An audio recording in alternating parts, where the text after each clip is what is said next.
Hello दोस्तों, स्वागत है आपका अपने YouTube channel GK by MK में।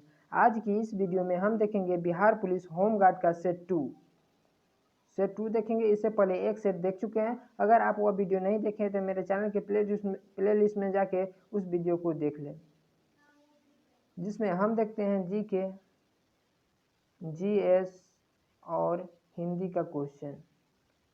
तीनों मिलाकर लमसम 75 क्वेश्चन हो जाता है। तो चलिए सॉल्व करते हैं। अगर आप मेरे चैनल पर नए हैं तो चैनल को सब्सक्राइब कर बेल आइकन को दबा लें, ताकि हम जब भी कोई वीडियो डालें तो आपको टाइम टू टाइम नोटिफिकेशन मिल सके। तो चलिए स्टार्ट करते हैं। क्वेश्चन है, सजावट शब्द का सही प्रत्यय है।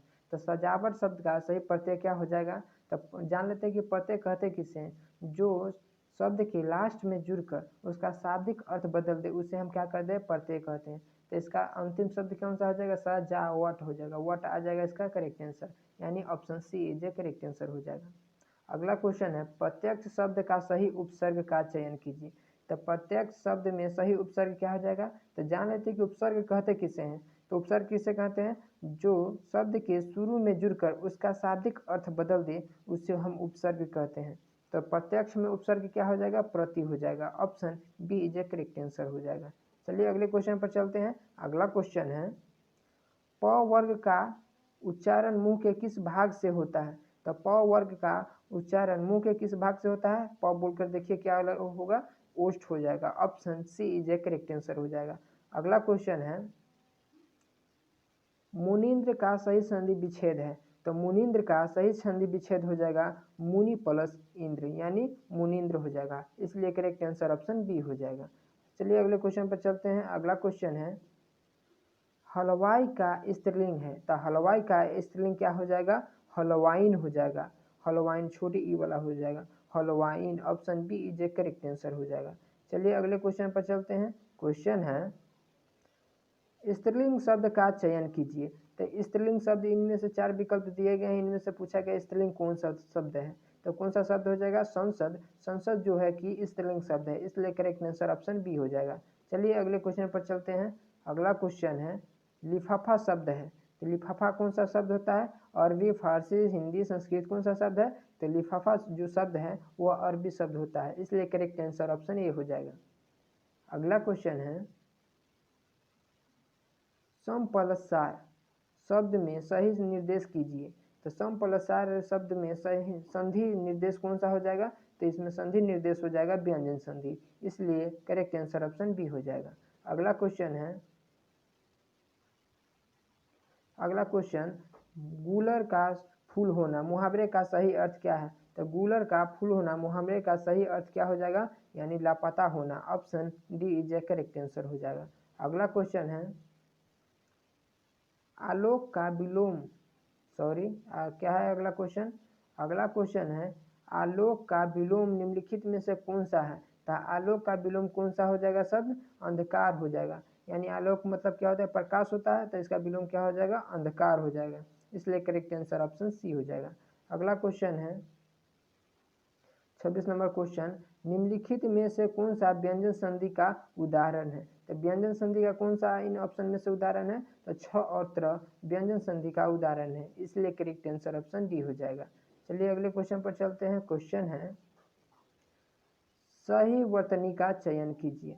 तो इनमें से कौन सा शब्द शुद्ध लिखा गया है वह पूछा गया है। तो कौन सा शब्द शुद्ध है? तो ऐतिहासिक जो है वह शुद्ध शब्द लिखा गया है, इसलिए करेक्ट आंसर ऑप्शन बी हो जाएगा। तो चलिए अगले क्वेश्चन पर चलते हैं। अगला क्वेश्चन है 28 नंबर क्वेश्चन।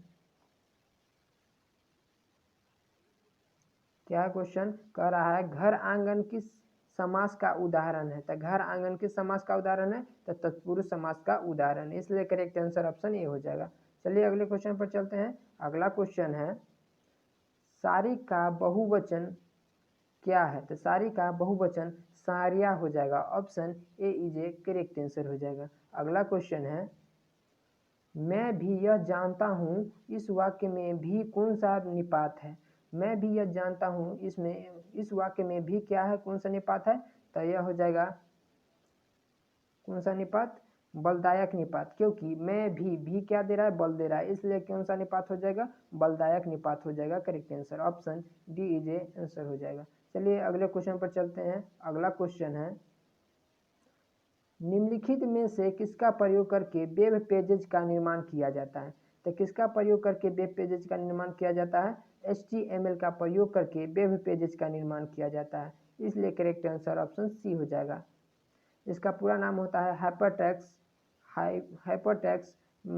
में अप लिमिटेड होता है। चलिए अगले क्वेश्चन पर चलते हैं। अगला क्वेश्चन है, सिस्मोमीटर का डैश द्वारा आविष्कार किया गया था। सिस्मोमीटर का आविष्कार फ्रांसीसी वैज्ञानिक लुइगी पल्मीरी द्वारा किया गया था। कब किया गया था, 1844 ईस्वी में लुइगी पल्मीरी द्वारा सिस्मोग्राफ का प्रयोग किया गया था। सिस्मोमीटर यानी सिस्मोग्राफ इसे कहते हैं, इससे क्या भूकंप की तीव्रता मापा जाता है, याद रखिएगा। चलिए अगले क्वेश्चन पर चलते हैं। अगला क्वेश्चन है, निम्नलिखित में से किसकी कमी के कारण रक्त का थक्का नहीं जमता है। तो किस विटामिन के कमी कारण रक्त का थक्का नहीं जमता है, तो वह है विटामिन के। विटामिन के की कमी कारण रक्त थक्का नहीं जमता है, इसलिए करेक्ट आंसर ऑप्शन बी हो जाएगा। यदि कहीं कट फट जाए तो वहाँ रक्त रुकेगा ही नहीं, तो कौन सा कमी के कारण, विटामिन के की कमी के कारण ऐसा होता है। चलिए अगले क्वेश्चन पर चलते हैं। अगला क्वेश्चन है, पेड़ों में ऊर्जा उत्पन्न करने की प्रतिक्रिया को डैश के नाम से जाना जाता है। तो पेड़ों में ऊर्जा उत्पन्न करने की प्रतिक्रिया को प्रकाश संश्लेषण के नाम से जाना जाता है, इसलिए करेक्ट आंसर ऑप्शन सी हो जाएगा। चलिए अगले क्वेश्चन पर चलते हैं। अगला क्वेश्चन है 35 नंबर क्वेश्चन, किस वायरस के कारण चेचक होता है। तो चिकन पॉक्स जो होता है किस वायरस के कारण होता है, तो वेरिसियोला चेस्टर वायरस के कारण, वेरिसियोला चेस्टर वायरस के कारण जो होता है चेचक रोग, यानी चेचक रोग हो जाता है। Option B is a correct answer हो जाएगा। चलिए अगले क्वेश्चन पर चलते हैं। अगला क्वेश्चन है, निम्नलिखित में से कौन सी ऊष्माग्राही अभिक्रिया है। तो ऊष्माग्राही कौन सी अभिक्रिया हो जाएगा, तो पसीना निकलना ऊष्माग्राही अभिक्रिया, इसलिए करेक्ट आंसर ऑप्शन सी हो जाएगा। चलिए अगले क्वेश्चन पर चलते हैं। अगला क्वेश्चन है, दूध को दही में बदलने में प्रयोग किए जाने वाला उत्प्रेरक का नाम बताइए। तो इनमें से कौन सा ऐसा उत्प्रेरक है को दूध को दही में बदल देता है, वो कौन हो जाएगा, लैक्टेज हो जाएगा। Option C is a correct answer हो जाएगा। अगला क्वेश्चन है,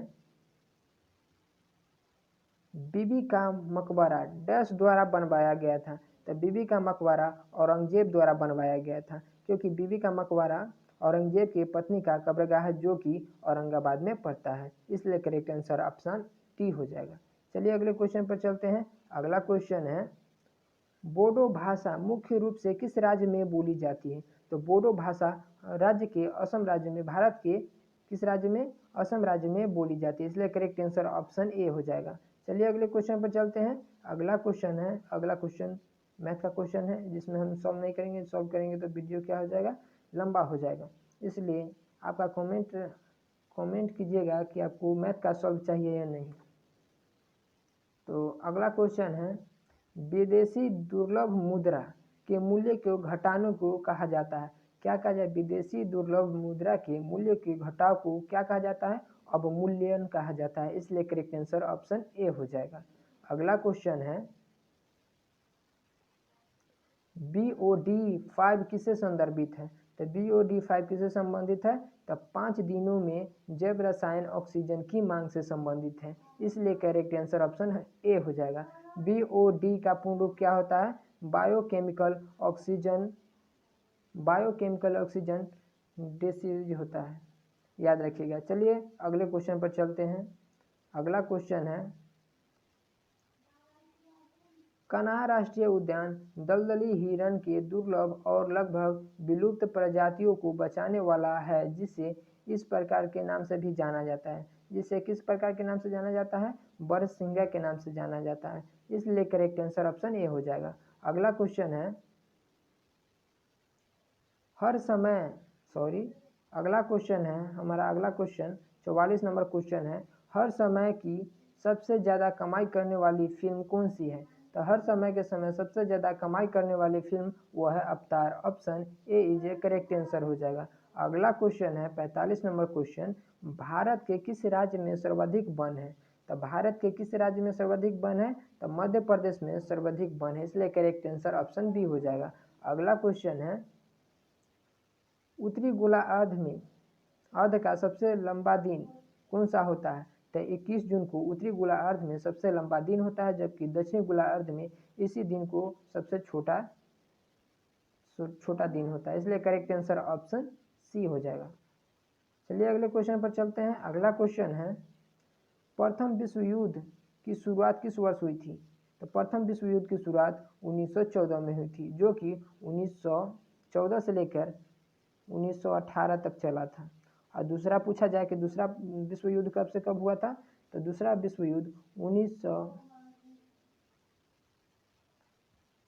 1939 से लेकर के 1945 तक चला था, याद रखिएगा, क्योंकि ये भी क्वेश्चन पूछा जाता है। चलिए अगले क्वेश्चन पर चलते हैं। अगला क्वेश्चन है, उस कवि का नाम बताइए। अगला क्वेश्चन है 48 नंबर क्वेश्चन, उस कवि का नाम बताइए जिसने पृथ्वीराज रासो नामक एक कविता लिखी जिसमें पृथ्वीराज चौहान के जीवन का वर्णन है। वो ऐसा कौन सा है? तो वो हो जाएगा Chandbardai. Option B is a correct answer हो जाएगा। पृथ्वीराज चौहान के कवि था कौन? चंद्रबरदाई, जिसने क्या लिखा था? पृथ्वीराज रासो नामक पुस्तक लिखी थी, याद रखिएगा। चलिए अगले क्वेश्चन पर चलते हैं। अगला क्वेश्चन है, पृथ्वी का अक्ष अपनी कक्षीय सतह से कोण बनाता है? तो पृथ्वी का अक्ष अपने कक्षीय सतह से कितना कोण बनाता है? तो 66 डिग्री का कोण बनाता है। पृथ्वी का अक्ष अपने कक्षीय सतह से 66 डिग्री का कोण बनाता है, इसलिए करेक्ट आंसर ऑप्शन सी हो जाएगा। चलिए अगले क्वेश्चन पर चलते हैं। अगला क्वेश्चन है, प्रत्येक क्रिया के उसके तुल्य और एक विपरीत प्रतिक्रिया होती है, यह न्यूटन का कौन सा नियम है? तो न्यूटन का यह तृतीय नियम है, इसलिए करेक्ट आंसर ऑप्शन सी हो जाएगा। न्यूटन ने 3 नियम दिया। पहले नियम से बल का परिभाषा मिलता है, दूसरे नियम से बल का व्यंजक प्राप्त होता है, और तीसरा नियम है प्रत्येक क्रिया के बराबर विपरीत प्रतिक्रिया। प्रथम नियम कहता है कि कोई वस्तु स्थिर है तो स्थिर ही रहेगी जब तक उस पर बाह्य बल कार्य न करे, याद रखिएगा। चलिए अगले क्वेश्चन पर चलते हैं। अगला क्वेश्चन मैथ है, तो मैथ को हम डिस्कस इसमें नहीं करने वाले हैं। चलिए अगले क्वेश्चन पर चलते हैं। अगला क्वेश्चन है, निम्नलिखित में से किस स्थान पर एशिया के पहले निर्यात प्रसंस्करण क्षेत्र की स्थापना की गई है? तो कहाँ की गई है? कांडला, गुजरात में जो की गई है एशिया के पहले निर्यात प्रसंस्करण क्षेत्र EPZ का स्थापना किया गया है Kandla. Option B is a correct answer. Kandla जो कि गुजरात राज्य में पड़ता है, याद रखिएगा। चलिए अगले क्वेश्चन पर चलते हैं। अगला क्वेश्चन है, रेलवे बजट और सामान्य बजट को सर्वप्रथम अलग अलग किस वर्ष प्रस्तुत किया गया था? तो 1923 में अलग अलग प्रस्तुत किया गया था, इसलिए करेक्ट आंसर ऑप्शन ए हो जाएगा। अगला क्वेश्चन है, दक्षिण भारत के किस वंश के शासक ने धर्मराज की उपाधि धारण की थी? तो दक्षिण भारत के किस राजवंश के शासक ने धर्मराज की उपाधि धारण की थी? तो पश्चिमी गंग के शासक ने की थी, इसलिए करेक्ट आंसर ऑप्शन डी हो जाएगा। अगला क्वेश्चन है, निम्नलिखित में से कौन मुगल काल में एक प्रमुख उद्योग था? तो मुगल काल में एक प्रमुख उद्योग कौन था? तो सूती वस्त्र था, इसलिए करेक्ट आंसर ऑप्शन सी हो जाएगा। चलिए अगले क्वेश्चन पर चलते हैं। अगला क्वेश्चन है, सौर मंडल का सबसे बड़ा उपग्रह निम्नलिखित में से कौन सा है? तो सौर मंडल का सबसे बड़ा उपग्रह गैनीमीड है, जो कि ऑप्शन डी हो जाएगा, यह बृहस्पति का उपग्रह है। अगला क्वेश्चन है, भारत का कौन सा भू आकृति विभाग प्राचीनतम है? तो प्रायद्वीपीय है जो भारत के भू आकृति विभाग प्राचीनतम है, इसलिए करेक्ट आंसर ऑप्शन सी हो जाएगा। अगला क्वेश्चन है, बंगाल में भक्ति आंदोलन के प्रवर्तक किसे माना जाता है? तो बंगाल में भक्ति आंदोलन का प्रवर्तक स्वामी चैतन्य को माना जाता है, इसलिए करेक्ट आंसर ऑप्शन ए हो जाएगा। अगला क्वेश्चन है, निम्नलिखित में से कौन पुरुषों और महिलाओं का समान वेतन देने वाला विश्व का पहला राज्य बन गया है? तो तो वो कौन सा देश है? तो वो है आइसलैंड। आइसलैंड में पुरुषों और महिलाओं को समान वेतन दिया जाएगा अब से। अगला क्वेश्चन है, जीवों के वर्गीकरण में डैश आकृति अथवा व्यवहार का विवरण अथवा दूसरे शब्द में विशेष स्वरूप अथवा विशेष का प्रकार्य है, वो क्या हो जाएगा? वो दृष्टांत हो जाएगा। इसलिए करेक्ट आंसर ऑप्शन डी हो जाएगा। अगला क्वेश्चन है, बांग्लादेश के राष्ट्रपति का आधिकारिक निवास सह कार्यालय डैश कहा जाता है, उसे क्या कहा जाता है? बंगा भवन कहा जाता है। इसलिए करेक्ट आंसर ऑप्शन सी हो जाएगा। अगला क्वेश्चन है, धातुएं सामान्य धातुएं डैश होती है, तो सामान्य धातुएं क्या होती है? आघात वर्धनीय और तन्य होती है। इसलिए करेक्ट आंसर ऑप्शन किसके साथ चला जाएगा? ए के साथ चला जाएगा। केवल 1 और 2 सही है, इसलिए करेक्ट आंसर ऑप्शन ए हो जाएगा। अगला क्वेश्चन है, डाल्टन के परमाणु सिद्धांत के अनुसार पदार्थ का सूक्ष्मतम अविभाज्य कण डैश कहलाता है, वो क्या कहलाता है? वह परमाणु कहलाता है। इसलिए करेक्ट आंसर ऑप्शन बी हो जाएगा। डाल्टन जी ने बताया था कि परमाणु जो है वह क्या है? अविभाज्य है, मगर बाद में पता चला कि परमाणु भी क्या है? विभाज्य, जो कि इलेक्ट्रॉन, प्रोटॉन और न्यूट्रॉन से मिलकर बना होता है। परमाणु के नाभिक में प्रोटॉन और न्यूट्रॉन होते हैं, जबकि नाभिक के चारों ओर कक्षक में इलेक्ट्रॉन चक्कर लगाते रहता है, याद रखिएगा। चलिए अगले क्वेश्चन पर चलते हैं। अगला क्वेश्चन है, भारत के मुख्य चुनाव आयुक्त की नियुक्ति कौन करता है? तो भारत के मुख्य चुनाव आयुक्त की नियुक्ति भारत के राष्ट्रपति करते हैं। इसलिए करेक्ट आंसर ऑप्शन ए हो जाएगा। अब बात की जाए कि मुख्य चुनाव आयुक्त की, तो हमारे संविधान में, संविधान के भाग 15 में कितना? भाग 15 में अनुच्छेद 324 से लेकर के 329 तक के इनका उल्लेख मिलता है। किनका? मुख्य चुनाव आयुक्त का। पहले जो निर्वाचन आयोग था, पहले एक सदस्य था, जो कि अक्टूबर 1993 में इसे त्रिस्तरीय कर दिया गया, और एक मुख्य चुनाव आयुक्त होते हैं और 2 चुनाव आयुक्त होते हैं। अभी वर्तमान में मुख्य चुनाव आयुक्त सुनील अरोड़ा है, जो कि 25वें नंबर के मुख्य चुनाव आयुक्त हैं। और 2 चुनाव आयुक्त कौन है? तो सुनील अशोक लवासा और सुनील चंद्रा जी हैं, याद रखिएगा। चलिए अगले क्वेश्चन पर चलते हैं। अगला क्वेश्चन है 74 नंबर क्वेश्चन, निम्नलिखित में से किसका कार्यकाल राष्ट्रपति के इच्छा पर निर्भर करता है? तो किसका कार्यकाल? भारत के महान्यायवादी और राज्य के राज्यपाल का काल भारत के राष्ट्रपति पर निर्भर करता है। इसलिए करेक्ट आंसर हो जाएगा ऑप्शन बी। 1 और 2 दोनों सही है, इसलिए करेक्ट आंसर ऑप्शन बी हो जाएगा। चलिए अगले क्वेश्चन पर चलते हैं। अगला क्वेश्चन है, निम्नलिखित में से कौन सा सामान्य परिस्थितियों में अमाशय के अतिरिक्त स्तर को हाइड्रोक्लोरिक अम्ल से रक्षा करता है? वो क्या हो जाएगा? सेलिस्मा हो जाएगा। Option B is a correct answer हो जाएगा। अगला क्वेश्चन है, निम्नलिखित में से किस इतिहासकार ने शाहजहां के शासनकाल को मुगल काल का स्वर्ण युग कहा था? तो कौन था? B.A. स्मिथ था। इसलिए करेक्ट आंसर ऑप्शन ए हो जाएगा। चलिए अगले क्वेश्चन पर चलते हैं। अगला क्वेश्चन है 77 नंबर क्वेश्चन, निम्नलिखित में से किसने बंगाल में द्वैध शासन प्रणाली को समाप्त किया था? तो बात की जाए द्वैध शासन लागू किसने किया? तो लॉर्ड रॉबर्ट क्लाइव ने लागू किया था, और इसे समाप्त वारेन हेस्टिंग्स ने किया था। इसलिए करेक्ट आंसर ऑप्शन सी हो जाएगा। अगला क्वेश्चन है, रणजीत सिंह ने सुप्रसिद्ध कोहिनूर हीरा प्राप्त किया था, किससे प्राप्त किया था? तो शाह शुजा से सुप्रसिद्ध कोहिनूर हीरा रणजीत सिंह ने प्राप्त किया था। इसलिए करेक्ट आंसर ऑप्शन ए हो जाएगा। अगला क्वेश्चन है, लॉर्ड विलेजली की सहायक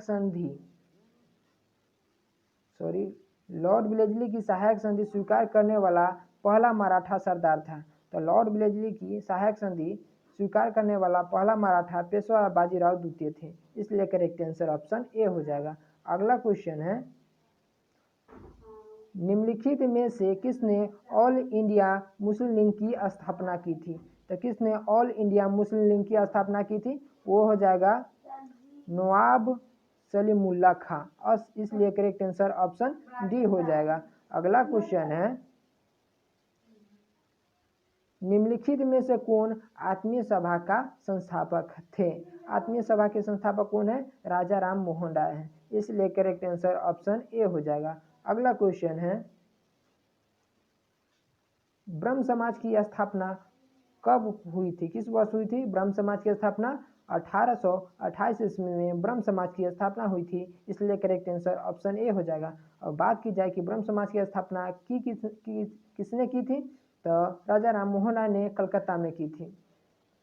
राजा राम मोहन राय को क्या कहा जाता है? भारत का अग्रदूत के नाम से जाना जाता है। अगला क्वेश्चन है, कवि बान निवासी था। कवि बान कहाँ का निवासी था? थानेश्वर का निवासी था। इसलिए करेक्ट आंसर ऑप्शन बी हो जाएगा। अगला क्वेश्चन है, पटना को प्रांतीय राजधानी बनाया गया था। किसने पटना को प्रांतीय राजधानी बनाया था? शेर शाह ने बनवाया था। इसलिए करेक्ट आंसर ऑप्शन ए हो जाएगा। चलिए अगले क्वेश्चन पर चलते हैं। अगला क्वेश्चन है, पृथ्वी को सूर्य की परिक्रमा करने में कितने समय लगता है?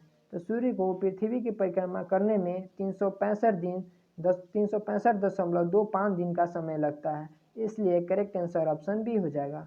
अगला क्वेश्चन है,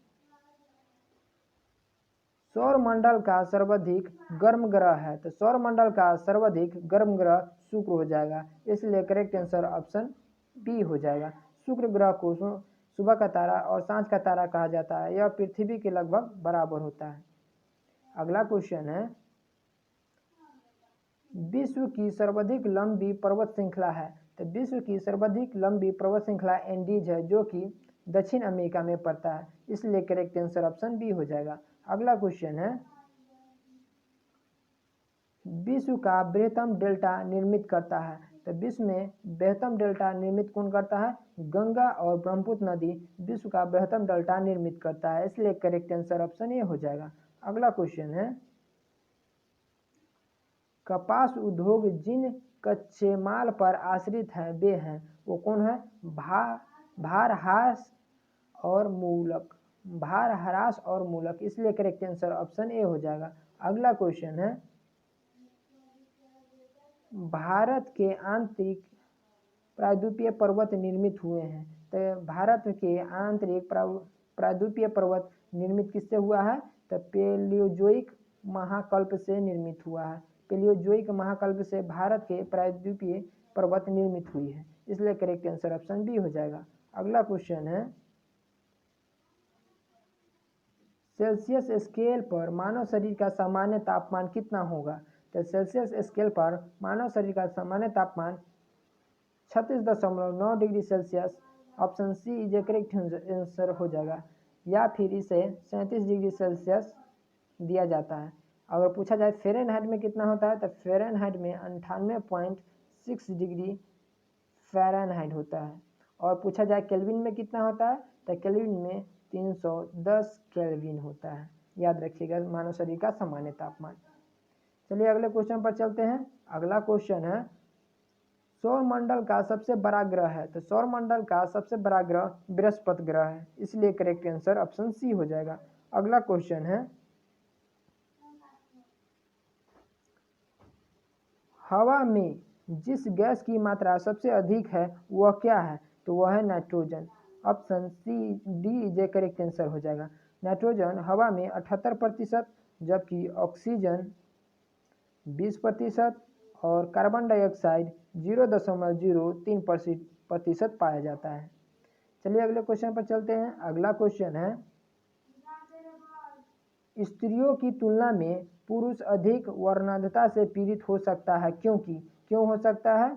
उनके केवल एक्स क्रोमोसोम होता है। इसलिए स्त्री की अपेक्षा पुरुष अधिक वर्णांधता पीड़ित हो सकते हैं। इसलिए करेक्ट आंसर ऑप्शन सी हो जाएगा।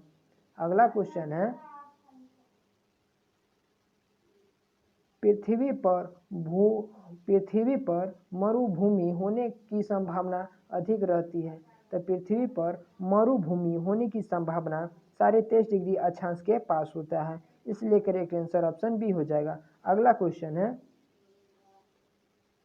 पृथ्वी की सतह से ओजोन परत की ऊंचाई है, तो पृथ्वी की सतह से ओजोन परत की ऊंचाई 40 से 50 किलोमीटर है, इसलिए करेक्ट आंसर ऑप्शन बी हो जाएगा। अब बात की जाए कि ओजोन परत की मोटाई किससे मापी जाती है, तो डॉप्सन से मापी जाती है, और एक डॉप्सन बराबर कितना होता है, 10 माइक्रोमीटर के बराबर होता है।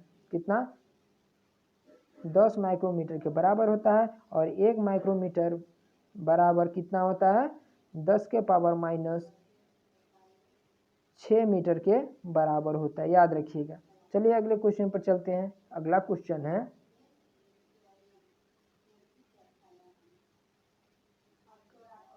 है ठंडे के दिनों में लोहे के टुकड़े और लकड़ी के टुकड़े को प्रातः काल में छुए जाए तो लोहे का टुकड़ा यानी गुटका ठंडा लगता है, क्योंकि क्यों लगता है ऐसा, तो लकड़ी की तुलना में लोहा उष्मा का अच्छा चालक होता है, इसलिए क्या, तो लोहे के गुटका को छूने से अधिक ठंडा लगता है, इसलिए करेक्ट आंसर ऑप्शन बी हो जाएगा। अगला क्वेश्चन है, किसी परमाणु के नाभिक का आइसोटॉप वह नाभिक है जिसमें क्या होता है, प्रोटॉन की संख्या वही रहती है परंतु न्यूट्रॉनों की संख्या भिन्न भिन्न होती है, यह क्या कहलाता है, आइसोटॉप्स कहलाता है, ये इसलिए करेक्ट आंसर ऑप्शन बी हो जाएगा। अगला क्वेश्चन है, मच्छर भगाने वाली दवाइयों का सक्रिय रसायन है, तो मच्छर भगाने वाले दवाइयों में सक्रिय रसायन कौन सा होता है, तो एलिथीन होता है, इसलिए करेक्ट आंसर ऑप्शन ए हो जाएगा। अगला क्वेश्चन है, पृथ्वी के सतह का वह भाग जो पानी से ढका हुआ है लगभग, तो पृथ्वी के सतह का वह भाग जो पानी से ढका हुआ है लगभग 2/3, option C is correct answer हो जाएगा। इस वीडियो में इतना ही क्वेश्चन था। यह वीडियो आपको कैसा लगा कमेंट बॉक्स में जरूर बताएं। अगर मेरे चैनल पे आप नए हो तो चैनल को सब्सक्राइब कर बेल आइकन को दबा लें, ताकि हम जब भी कोई वीडियो डालें तो आपको टाइम टू टाइम नोटिफिकेशन मिलता रहे। इस वीडियो को अंत तक देखने के लिए आपका धन्यवाद।